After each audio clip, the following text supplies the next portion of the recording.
You know that classic image of an entrepreneur, right? The one with the late nights, the endless coffee, just a total singular focus on the business.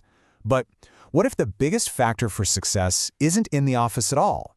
What if it's hiding in plain sight, in the personal story that we never get to see? Well, that's exactly what we're going to dive into. Every choice echoes. It's such a simple idea, but it's powerful. This comes from the podcast Echo of Impact, and it's really the heart of what we're unpacking in this explainer. It's this idea that every single personal decision we make sends out these ripples, these echoes, into our professional lives, and usually in ways we never ever see coming. So here's the core premise. It's asking us to just completely ditch that old idea that our personal and professional lives are two separate columns on a spreadsheet. Instead, you've got to imagine it's all one interconnected system. Because let's be real, what happens at home doesn't just stay at home. Nope. It walks right into the office with you every single day, and it shapes your decisions, your leadership style, even the very soul of your company. Okay, so where does this echo even begin? Well, let's start at the very bottom, with the foundation itself. We're going to look at one of the most basic, fundamental facts of any founder's life, their relationship status, and see how that one little detail can build a totally different kind of company from the ground up.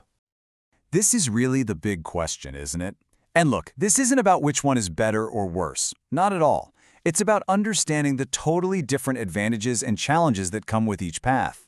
It's about seeing how each journey creates a fundamentally different kind of leader at the helm. So let's break it down. On one hand, if you're partnered founder, you have this incredible shared resilience. You've got a built-in support system, a sounding board to keep you grounded when things get crazy.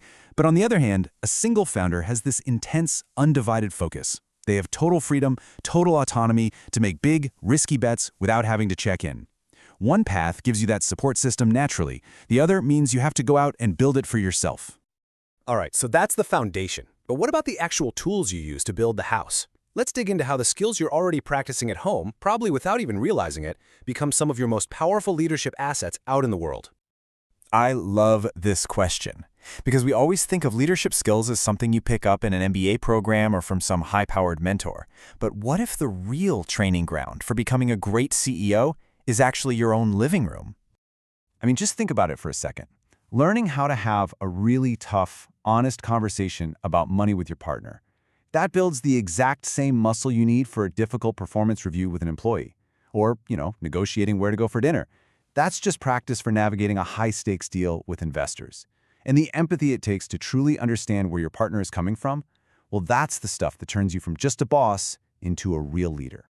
And finally, let's talk about those moments that change, well, everything. The personal earthquakes. Those major life events that become these completely unexpected but incredibly powerful turning points for an entire business.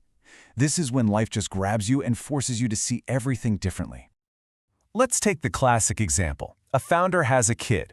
All of a sudden, that person who basically lived and breathed the office now has to be home for bath time.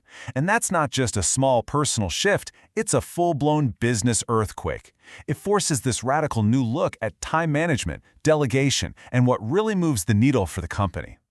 And then, of course, there are the deeper crises. Going through something as devastating as a divorce or the loss of a loved one. It's unimaginable. But sometimes, on the other side of that pain, it can forge an entirely new kind of leader, someone who has a much deeper, more profound understanding of what it means to be human, to be fragile, and to be resilient. So, okay, how does all that personal chaos actually translate into real, tangible changes at the company? Because it's not just about the leader changing on the inside. It's about the entire business transforming because of what they went through. These personal turning points become professional pivots. A leader who's faced their own struggles develops a real, genuine empathy for what their team's going through. They may completely redefine the company's mission to look for something beyond just the bottom line. And ultimately, they end up building a more resilient, more human-centered culture, not because they read it in a business book, but because they've lived it. Wow, okay, so we've covered a ton of ground here, from your personal foundation to the leadership skills you learn at home, all the way to those big life events that change everything. So now let's bring it all home and turn the spotlight back on you. It really boils down to these 4 key echoes. Number 1, your relationship status isn't just a detail, it's your foundation. 2, your personal communication skills. Those are your professional leadership tools. 3, those huge personal upheavals often trigger the most important business pivots. And finally, number 4, the biggest echo of all. Your personal values don't just guide your work, They ultimately define what success even means to you. So we're going to leave you with this one final question to think about. It doesn't matter if you're a founder, a manager, or just starting out. Take a second and listen for the echoes in your own life. What experiences, what relationships, what values are quietly shaping the work you do every single day? Because the answer to that question might just be the key to your next big breakthrough.